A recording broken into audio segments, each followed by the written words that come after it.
আসসালামু আলাইকুম গাইস, আশা করি সবাই ভালো আছেন।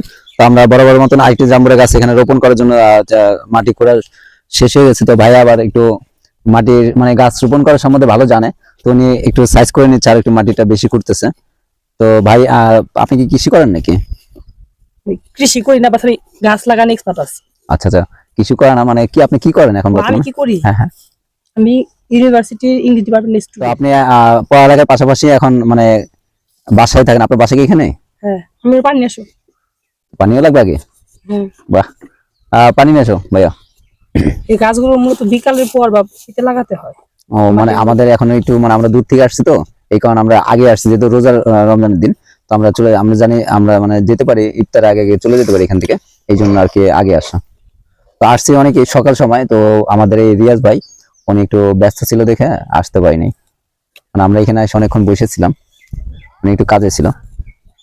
মাটি আগলা করে দিলাম, মানে গাছটা শিকড়টা ছড়া যায় নিচ দিয়ে, তাই তো? আমাদের বাড়ির সব গাছ আমি করি। আচ্ছা আচ্ছা পানি দাও, ওরকম পানি না, ভালো করে দিতে হবে।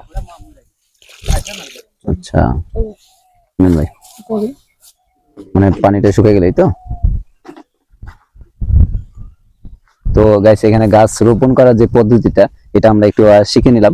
তো আশা করি এইভাবে গাছ রোপণ করলে ইনশাআল্লাহ মাশাআল্লাহ ভালো হবে, তো আচ্ছা আচ্ছা পরে শুকিয়ে নিই, এতক্ষণ অন্য গাছ গুনতে পারি, শুকিয়ে নিই, শুকানোর পরে দিতে হবে। আচ্ছা আর এই আচ্ছা, গাছগুলোকে প্রতিদিন পানি দেওয়ার জন্য এখানে একটু সিস্টেম করতে হবে, যাতে পানি দেওয়া খুব সহজ। এই সমস্যা নেই, এটা আমাদের রিয়াজ ভাই আছে, উনি পাইপ দিয়ে এখানে ওই বিল্ডিং এ যখন কাজ করে পানি দেয়, তখন আর কি পানি দিয়ে দিবে। তো একটু বাউন্ডারি একটু সিস্টেম। পরে মাটি দেওয়া হোক, মানে পানি দেওয়া মানে কাদাটা না কাদা হয়ে নেবে তারপর। আচ্ছা আচ্ছা আচ্ছা, ঠিক আছে। তো এখানে পানি দিয়ে দিয়েছে, তো একটু রোপণ মানে পানিটা শুকিয়ে গেছে মোটামুটি, তো এই কারণে আর ভাইয়া মাটি দিয়ে দিচ্ছে।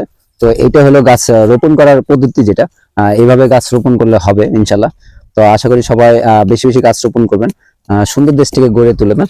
তো সবাই ভালো থাকবেন, সুস্থ থাকবেন। খোদা হাফেজ, আসসালামু আলাইকুম।